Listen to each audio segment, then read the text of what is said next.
Okay, well, my job is to welcome everybody to this session. I know it's going to be a good one. It's been a really insightful few days. We've heard some great music, some great conversation, dialogue. There's been lots of learning for faculty, staff, administration, students alike. I think it's been a wonderful artist in residence and producer in residence thus far, and I'm sure today will be no different. So a couple of quick thank yous before we move forward. I wanted to again acknowledge the great work that Ryan McNabb is doing in terms of keeping the wheels on the bus here. Thank you, Ryan, for all things technological. Yeah, there he is. You know, it's no easy feat to put an event like this on at the best of times, and certainly that's doubly true in this this sort of COVID technologically mediated world that we're currently living in. So thank you, Ryan. Also, thank you to Hannah Bourget-Liviano for the work that she's done in terms of, as academic program manager, putting a much needed equity, diversity, inclusion, and belonging lens on all things at the college and the things that we're doing. And this week is, again, no exception to that. So thank you, Hannah, for all of your vision and leadership with that. Before I turn it over to the wonderful Dave Neal, who you all know and love, who is going to be moderating today's panel, I'd like to turn it back to Hannah, or excuse me, to Hannah, the aforementioned Hannah, to read the land acknowledgement of Humber College. So over to you, Hannah. Thank you. Hey, everyone. Glad to be with you. Humber College is located within the traditional and treaty lands of the Mississaugas of the Credit, known as Adobogo, the place of the alders in Mississauga language. The region is uniquely situated along Humber River watershed, which historically provided an integral connection for Anishinaabe, Haudenosaunee, and Wendat people between the Ontario Lakeshore and the Lake Simcoe Georgian Bay region. Now home to people of numerous nations, Adobogo continues to provide a vital source of interconnection for us all. And as I've been doing, just putting a personal reflection on Indigenous and indigeneity in the school and in the program, I just wanted to firstly give a shout out to Buffy St. Marie, you know, for her 80th birthday. I'm really looking forward to hearing, Kibwe, your conversation about Buffy and her incredible legacy. It's such a pleasure just to take a minute and talk about some of her tunes that were meaningful for me and some of you. And if you haven't been familiar, then hopefully this gives you an opportunity to look into Buffy's legacy and her incredible work and advocacy. So just want to finish off recognizing that, you know, acknowledging historical traumas and current traumas that have happened towards Indigenous women and girls, non-binary, trans women and two-spirit Indigenous people, and consider the ways that we might participate in reconciliation and that we might contribute to safety of all people in our program and on a going forward basis. I'd urge you to look at the Missing and Murdered Indigenous Women and Girls report. In the executive summary, there's about 100 recommendations for ways that we can move forward, and I found them personally quite meaningful when I read through them. So that's my shout out for today. Happy to pass it back to Dave and welcome our great guests. Cool. Thanks, Hannah. Sorry, Dave, maybe just before you do, I wanted to give you a little bit of a shout out and acknowledgement. Thank you for that land acknowledgement, Hannah. That's wonderful. This is actually I mean, it's a little bit of an arbitrary distinction, but in some ways this is the last of our artist in residence events. And then we will be shifting to the producer in residence for our Thursday and Friday. However, you know, again, in this, I'll use the phrase again, but technologically mediated world that we're currently living in, it's pretty hard to bifurcate between artistry and production work. You know, so much of all of our courses, all of our music making practices, all of our correspondence is viewed through the lens of production right now. So, but it's been a wonderful artist in residence. I'm sure today will be no different to close off that chapter. And please join us over the next couple of days for talks that will have more of a production focus. Okay, so you know him, you love him. Dave Neal is the academic advisor and professor teaching in the teaching some of the music business, music marketing courses. He also teaches a song materials course in the certificate program, and he too really keeps the wheels on the bus for this for the degree program. So, and he's a wonderful jazz saxophone player and musician in his own right. So I know he brings a lot of wisdom to the table here and will be a great moderator. So over to you, Dave Neal, and then I'm going to turn my camera off and I will moderate the chat. Thanks, everyone. Thanks, Andy. What's up, crew? Good to see everyone. Man, here we go. I'm fired up for some alumni discussion. It's been a really fun week. It's been an incredible week. Thanks to Hannah for setting so much stuff up and having great dialogue. I mean, the artistry of the art of the musicians so far this week and the conversation has just been off the charts. I've been so pumped up and inspired on a number of levels. And have people been enjoying it? I mean, I've seen a lot of faces and, you know, I hope it's not just me sitting here like all excited. I think it's been great. So anyway, thanks for all of that. As Andy referenced, by all means, if you have questions along the way for anyone on the panel, whether it's for the whole panel or anyone in specific, by all means, fire it up in the chat and we'll try and get to it. We might actually ask you if you'd like to say it yourself on video. That might be even more fun. So that remains as part of the potential process for the next hour and change. I'd like to take a brief moment and introduce our esteemed guests. I'm pumped up about this too. All right, first up, I was telling him earlier today that we met on September 19th, 2002. This is Kibwe Thomas. I know, look at him shake his head. This is Kibwe Thomas. He is a wonderful, not only is he a great pianist, he is also an incredible vocalist.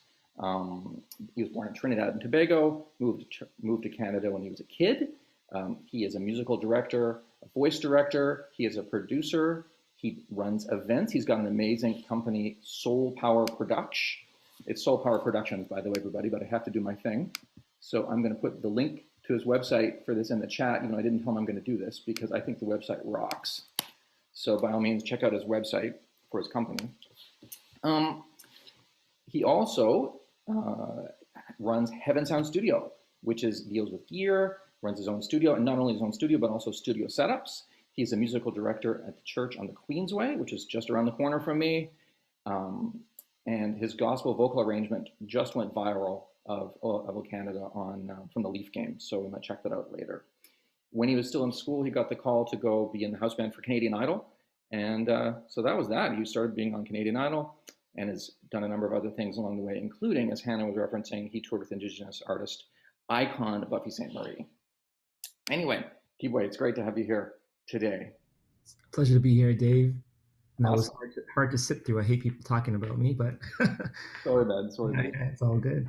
All right, we'll come back. So the plan is we'll introduce everyone, and then we'll get everyone to say a brief hello as well. Allison Au, wonderful saxophonist, composer, educator, known Allison for many years as well. All three of her records, get this crew, have all been nominated for Juno Awards, including a win. And so anyway, that was a happy day, Allison. That was a happy, happy day when you won. And her most recent record is called Wander Wonder, which is excellent as well. So I encourage people to check out Allison's music. Of course, anyone in my class, we've already checked out your website. So that's fun. Good website, by the way, fun website. Allison does a ton of different stuff. You can ask her about composition.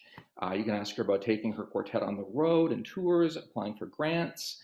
She's done residencies at Banff, and some other feathers in her cap include, in 2017, her quartet won both the Montreal Jazz Festival TD Grand Prix de Jazz, as well as the Halifax Jazz Festival Stingray Rising Star Award. So you were on a tear in 2017, Allison. Anyway, and also last year, right before the world went sideways, she made her debut at Kerner Hall. So it was also an exciting moment. So anyway, a big Humber College welcome to Humber College alumnus Allison Au. Cheers. Thanks for having me, guys, today. Honored to be here. Awesome. And I've had Allison in my class the last number of years too. We're old hat at hanging and talking about stuff. So fun to do this again in the Zoom format, in the Zoom world. And finally, it gives me great pleasure to introduce Juan Medrano, born in Colombia, fantastic percussionist, educator, and producer. I've never had the opportunity to work with you, Juan Carlos, which breaks my heart to this point, but I've enjoyed our interaction over the years at Humber, getting to know you as in the office all those years. Anyway, he's got his Bachelor of Music from Humber, as well as recently he got his Bachelor of Education from York University. Congrats, Juan Carlos, that's fantastic. He has played with Hilario Duran, with Allison, and with Jesse Reyes, which a number of our students have played with Jesse, or recent graduates have played with Jesse as well lately. And famously, he toured a couple of times with the great Jesse Cook. So neat, and I'd love to hear some of your experience about being on the road with Jesse Cook. He's involved as well very much. I know education is near and dear to his heart. He works with Samba Kids and Vibe Arts programs, helping youth drumming and outreach. So a treat to have you with us today, Juan Carlos. Thank you so much for having me. It's my pleasure to be back to the place that helped me so much. I'm so glad that I started my career at Humber College in Canada. Wow. Yeah, awesome. No, it's a treat to have you here today. So what we'll do briefly now is if the panel would like to just say a couple of quick words to say hello, and then we're each going to have them play just a little bit of music so you can get a chance to check them out artistically and get a sense of their vibe, and then we'll open up to questions. And of course, if there aren't questions, I am ready with my questions. So Kibwe, you want to start off and maybe say hello and throw to your content? Hey everybody, it's Kibwe here. It's been a long time since I've walked the halls at Humber, but man, that's still some of my most fond memories. I'm pretty sure it's a while since you guys walked through there too, but hopefully we'll get back in there soon. Like Dave said, since Humber, I've been blessed to do and be a part of a lot of things, and it's hard to pin down what me as an artist does. But anyways, my most recent endeavor has been doing a lot of these Zoom kind of isolated videos where we somehow bring the musicians that we all used to love to play with, bring them back together virtually and create some moving content. And the last thing I did was this a cappella version of the Canadian Idol and the US anthem as well. But I think we're going to play the Canadian anthem coming up next. And Soul Power, Dave mentioned, is not a company that I own, but it's a company that I'm kind of the musical director for. It's like a big entertainment company. There's dancers, staging, lighting, comedians, whatever you can book. And I kind of run the live music content, Anyway, so we're going to throw to that song, but yeah, let's throw to it.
There you go.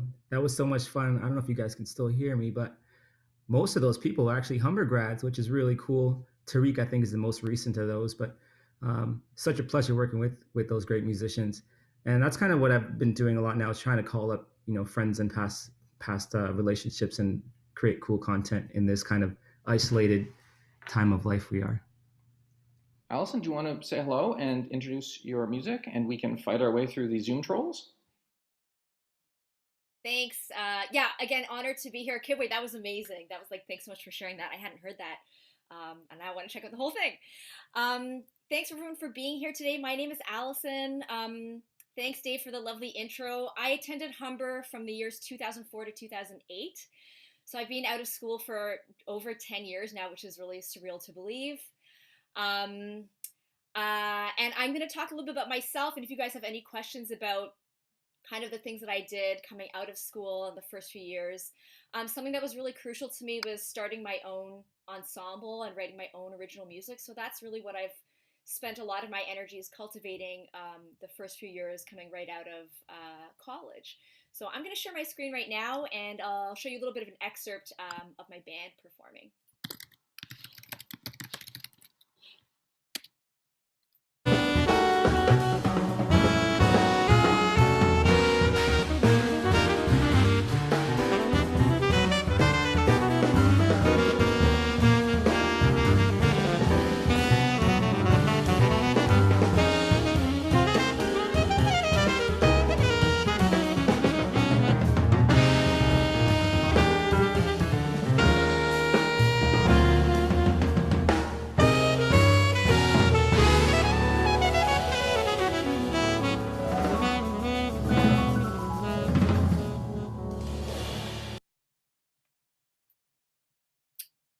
So I just thought I'd share a short excerpt. It's a concert that we actually did during the pandemic. It was a stream for a concert series that was co-hosted with the Toronto Jazz Festival and the DC Jazz Fest in Washington, DC. It was sponsored by the Canadian Embassy. And it was some new music that I wrote for, as Dave mentioned, a concert I did last year at Kerner Hall that was entitled The Migration Suite, and really explored themes of the stories and the history of my family coming to Canada from very different parts of the world, and basing music and using lyrics from really wonderful poets that I found to weave kind of a suite of music together. So that was one of the pieces that I wrote. But yeah, I'm going to pass it over to Juan. So that was amazing, Allison. That sounds fantastic. By the way, Allison was my first theory teacher. In 2009, she prepared me for my my theory test at Humber College. So thank you so much. I will never forget that. So my name is Juan Medrano. I'm originally from Colombia. I started studying at Humber in 2009 and finished 2014. After Humber, I have the opportunity to play with so many great musicians that I met specifically at Humber, and in connection through Humber. Soon after that, I started working with, right now I'm working with a nonprofit organization called Vibe Arts that provide a different type of art to youth at risk, and also kids that have a learning disability. Right now I'm writing music for TV with a company called Hacienda. And also I'm recording my own project and working with different artists. So the song that we're gonna play soon is a composition that a piece that I composed with a Canadian artist called Jesse Cook. And this song is, for me, it's like a fusion and a representation of what is happening in Toronto all the time. The fusion of different culture and learning from one each other. So if you have any question after that, I'm open to answer.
incredible. Juan Carlos. Thanks for Thank you. sharing. What a treat. Oh, wow. Zoom is counting the applauses. Incredible. That's new for Zoom. Maybe it's been happening the whole time and I've just never noticed it in my class. No, just kidding. Just kidding. Anyway, well, let's get to the question. Daniel had a great question in the chat that was going to be similar to what I was going to ask. So, Daniel, do you want to jump on the call with video and ask to the crew? Hey, there you are. You need help? But we can see you. Here we go. There we go. Got permission to unmute. This is for any of the alumni that want to answer. I guess my question was, how has your vision for what you'd be doing now changed from when you were, I guess, the pre-graduate sort of thing? Did that change throughout the program? Did that change when you finished the program? Yeah, I guess how is the industry different than you envisioned it, and where is that taking your career? I can jump in there. I mean, I'm sure the program has changed a lot since I was there, but the biggest, I think the marked difference from what I think I was preparing for in school and studying in school is that my artistry needed to widen and encompass way more than I thought. And I thought it needed to, there's so many things so many things has happened to the music industry, and also with now latest with the coronavirus, is that we got to do way more than play our instrument or than open our mouths and sing. And I think, the people that figure that out are the people that have done well, because I mean, there's the kind of like diamond in the rough and the person that's win the lotto, and as what they are as a musician has brought them to success. But I think for myself, I know that I've had to figure out, okay, if I want to make some music, all the aspects that I needed to, I guess, improve on were not necessarily the music part. It was the stuff that I was not very good at, the organization side and the connection side. It's funny, it's coming out of Humber. I also feel like that's something that unknowingly Humber was equipping me for, just like Juan Carlos mentioned. It's the relationships that I built in the hallways there that have helped with that process. And 5-10 years later, you wouldn't realize that a connection and a friendship and coming through for someone and giving time for to be part of their recital or to help them out with like was already mentioned, like help them out studying for a course. Like these relationships that are built there, I think come back to help us in the end if we maximize those friendships. And I think that's what's opened all my doors for sure.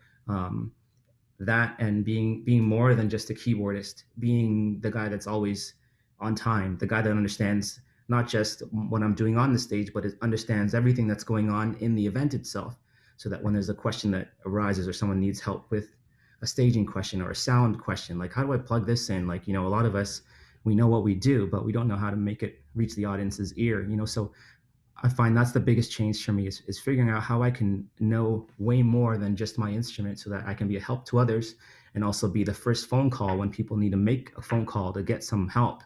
I mean, that's how you survive in this industry, is when that phone rings. So yeah, that's my kind of all around the place answer.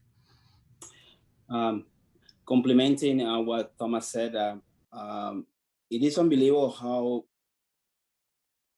things change over time. Like, you don't imagine like having connection in the hallways, talking to friends. I drove Peter Cook crazy. I went there like, how does microphone work? If I want to record this drum like that, how can I make this? Which software is better, Pro Tools or Logic? I don't want to answer that. I was Peter. So through time, it's now with this new era, with the pandemic and everything, and I didn't know the huge impact that music production will create for me in the future. Now, at Humber, I learned how to, I took the film score course, and I took production advanced 1, 2, and right now that's so important because I'm able to put all my videos together, record the instrument the way I want it, and the sound that I want in my head, that at that time didn't make sense to me when Peter was explaining, for example, like, this is how you mic the tone. You put the microphone here and hit it. You see that air? do you hear that sound? Do you hear that? And I go, no, I don't hear that. Through times, you are like, oh, this is what Peter was talking about. This is why it is. So the importance of making that connection and learning as much as you can, because you don't know when the card, you're going to take it out of your pocket. Wow, that's awesome. And right on it. Allison, did you want to weigh in on any of these? Yeah. I was just gonna say, like, I think both what those guys said is amazing. I think when I was in Humber, studying, like taking all the classes that you guys are all doing now, I wasn't sure where it would lead me. In fact, like, I wasn't really confident or 100% certain, rather, I was gonna pursue a life in music after I graduated. I didn't know. So I think the biggest thing that really helped me was that I kind of told myself when I was at school, like, just take every class seriously and do the best that I can, because now's the time, or at that time for me, over 10 years ago, to just take advantage of all the amazing teachers and your peers around you who could teach you things, in light of what Kibwe was talking about, because you never know who you might cross paths with later. And it's certainly, I mean, 10 years out of school, over 10 years out of school now, I've certainly found people later on that have really helped, or I've collaborated with a lot in my years after. So I think the best thing is, like, just keep an open mind in school and out of school. Like, I was never decisive as to what my path would be out of school, but I just kind of told myself, like, play with lots of people, say yes to a lot of things in the first few years to figure out what you're drawn to and who your crew is, and kind of find your tribe of people. But you have to say yes and get involved in a lot of things, I think, initially, to figure that out. So just keep an open mind all the time, because you never know where things might take you, and what you think you're planned for may not happen, but something else, like another door might open, that might be even more rewarding in the future. Wow, so awesome. That was going to be one of my questions, was, if people had any advice for current students, or just how to sort of process your way through school. If there's anything else anyone else wants to weigh in. But Allison, what you said, Ambrose this morning said something very, very similar about school, and partially for being open, but also being open to information. He was talking about in that way of, sometimes people put things on the table and you go, no, this doesn't feel like me right now, but maybe later. And that was one of the neat things as well, that it's hard to know, because there's so much stuff, right? There's so much stuff going on in school, and there's so much going on in our lives. And it's like trying to go, okay, I'll check it out. I mean, I still have my notes from school that I haven't had a chance to get back to yet. I'm kind of only accepting now I might not, but we'll see how it goes. Anyway, did anyone else want to jump in on the sort of advice for current students? If there's anything else you wanted to go on that angle, or should we go on to another question?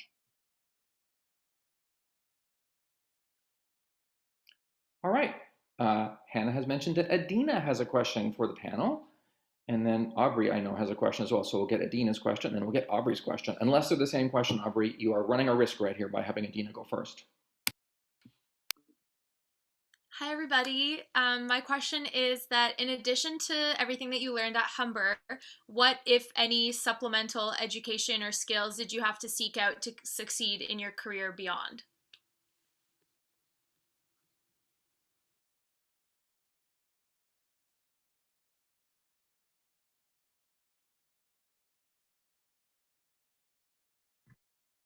Can you repeat that one more time? I got it, but like my brain ran away and then it came back. Yeah, for sure. Can you hear me? Am I unmuted now? Okay. It was just, aside from everything that you learned at Humber, what kind of supplemental skills did you have to pick up, or even like supplemental education once you were, out in the real world, did you need to succeed in your career? For me, I kind of picked up skills that I needed to, as it kind of was necessary. When I left Humber and I went straight to the Canadian Idol house band, which is a really cool opportunity. But that led me into a career of, I guess, supporting an artist. And it was a really interesting situation, because on that show, you don't have an artist that is R&B or rock or jazz. You have, every artist is different. So you kind of had to learn a lot about each genre of music.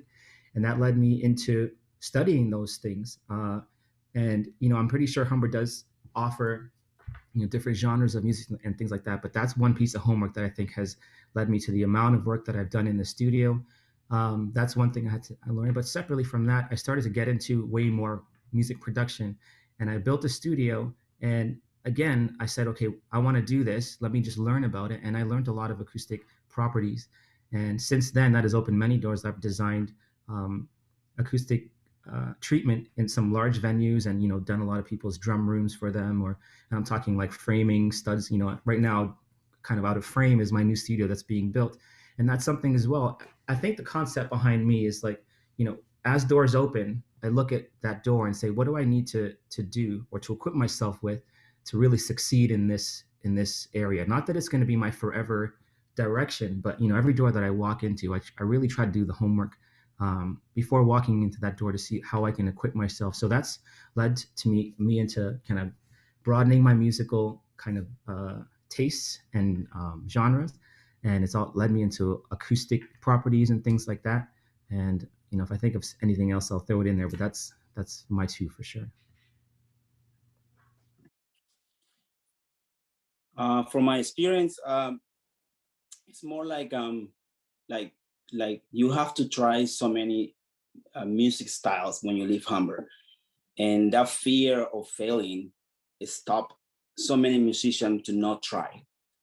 In my experience coming from Colombia, I didn't know all these genres the style of music that I can play right now, but I just threw myself there and said, I'm out of my comfort zone. I don't know anything about Greek music, but I'm gonna go and I'm gonna try.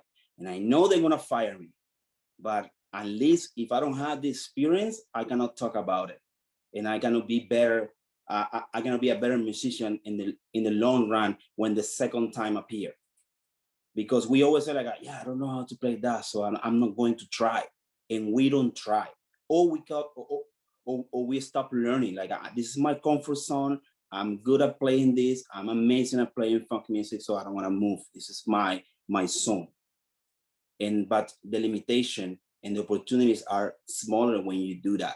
If you open yourself to just try, you might not go there back, and you can say, I don't like it. But you cannot say I don't like for something that you haven't tried. That's my piece of advice. Yeah, that's great. I would agree with what you guys both said. I mean, I think that goes without saying, just like, again, keep an open mind about things. I think something that, for me, maybe in a more concrete answer, not that I went to school or like got another certificate, but something that's helped me is writing, and being able to articulate, or try to express myself and my music through writing. And in a very literal sense, it's really helped me with grant applications and my pursuit for funding to fund my projects and my records, tours. It's really been an invaluable skill to be able to articulate projects on paper and be able to convey to an adjudication panel as to what I'm trying to pursue in order to solicit funding. So that's maybe a little bit more of a boring, mundane answer, but that's certainly something that I didn't anticipate having to develop when I was at school. But since graduating, I've had to write a lot of applications just to try to get some projects that I wanted to off the ground. So just my 2 cents. I jump in there. I kind of had a thought while listening to the other panelists.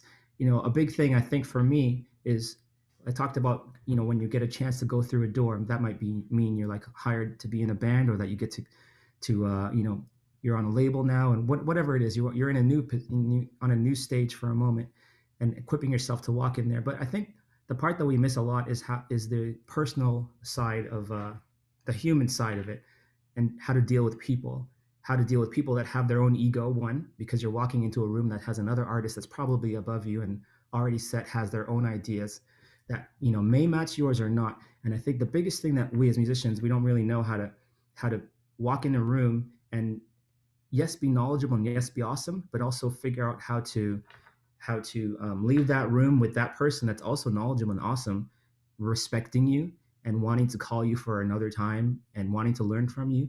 And I think that's something that we could learn, and really the key there is being prepared. One, like I mentioned before, like if you get hired, to sub in for a really cool artist, learn all the music. Don't just learn the one song. Learn all the music and kind of have it in your back pocket. But the difference is, some people will learn all the music and then say, "Hey, watch me," and they'll show off all the music.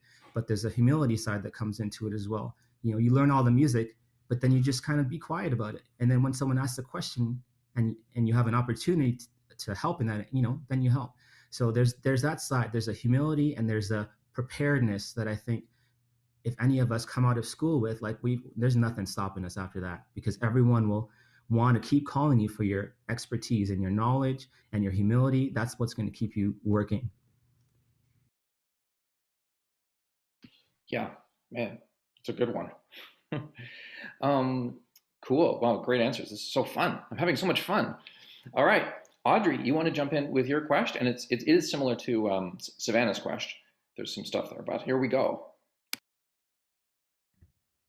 Hi. Okay, so my question is, how do you, sorry, blanked out, lost my words, of course, as soon as I get on the mic.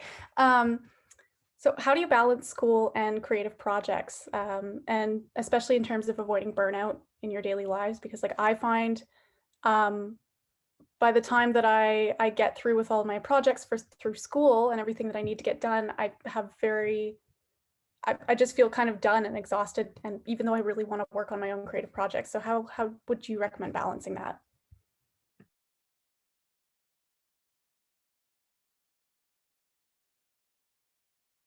Maybe I can start this one. That's great. I envy you. I think when I was in school, I didn't have a lot of creative things happening. So my first answer was going to be like, just focus on school and stuff. But I mean, obviously, pursue as much as you can. I think it's important to try to create or carve out some kind of time. I know it's hard, but maybe you could allocate a certain time of the day or a day of the week, maybe. Or another thing I might think of is maybe collaborating with someone that you trust creatively, that maybe you can work on something together with another person. That might help. But yeah, just some ideas. Yeah, I was going to say that exact same thing. It's so key, scheduling. That's something that I was probably really terrible at when I was in school and having to balance schoolwork and, creative. It's a little different now, but I think in my life now I've had to figure it out, because I have to balance being a professional and being creative, which is sometimes two different things, and also a family. And I think the key that I've realized is figuring out how to schedule, make sure that you have a certain time of the week that this is your 2 hours to just not think about, a homework assignment, just pick up your instrument or not, and just be creative. You know what I mean? Whatever that amounts to. I think if you'll realize that you do have 2 hours to spare. It's just that they always blow by because you didn't really set them aside. So that might help scheduling it in. Yeah, it's important. Something that I wasn't great at it. It was planning when I was a Humber. It was like you have to plan your day. You have to have your schedule, that you write everything down and say, I'm gonna do this assignment this day. I'm gonna finish half this day, and I'm gonna practice this day, and I'm gonna try this day, because if no, you get all over the place. And at some point, you have like 3 assignments that is today on Friday. It's Thursday night, for example. And stuff like that. If you don't plan that, you will get cut off. It's a really anxious situation that is not good for yourself. So also get a close buddy that want to play with you, that want to practice with you, that have the same interest in you. So for me, I have a friend from Brazil, and we arrived to Humber at 5 a.m. every day, because that was the only time that we had. And he pushed me and I pushed him. So at 5:15, he wasn't there. I will call him like, hey, buddy, where are you? I'm here waiting for you, and vice versa. So it's like, oh, my friend's there. I cannot, let him down and be by himself there. So I always push. He pushed me and I pushed him. So if you can find that person that have the same interest in you, that will help a lot.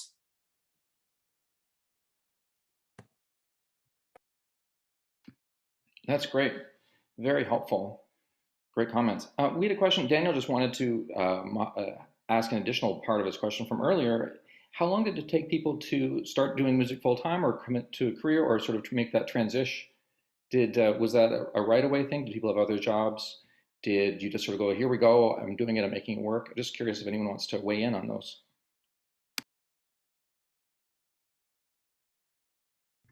I can jump in.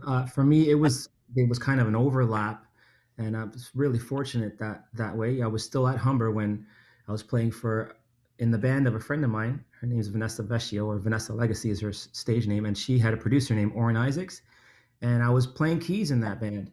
And I remember I learned while I was in rehearsals. The producer Oren was there, and he mentioned that he was the MD for Canadian Idol, the TV show. And we were talking about it, and I'm prodding to see, that's really cool. I could imagine myself being there.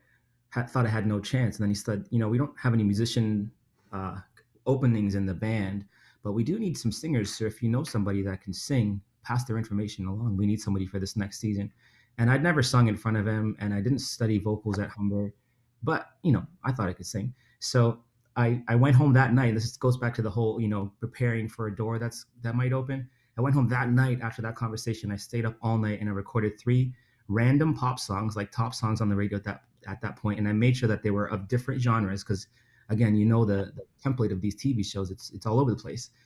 And I recorded myself over the fully produced track singing a tenor part. I don't remember what the songs were, but I sang 3, just literally kind of recorded my voice over these top pop songs.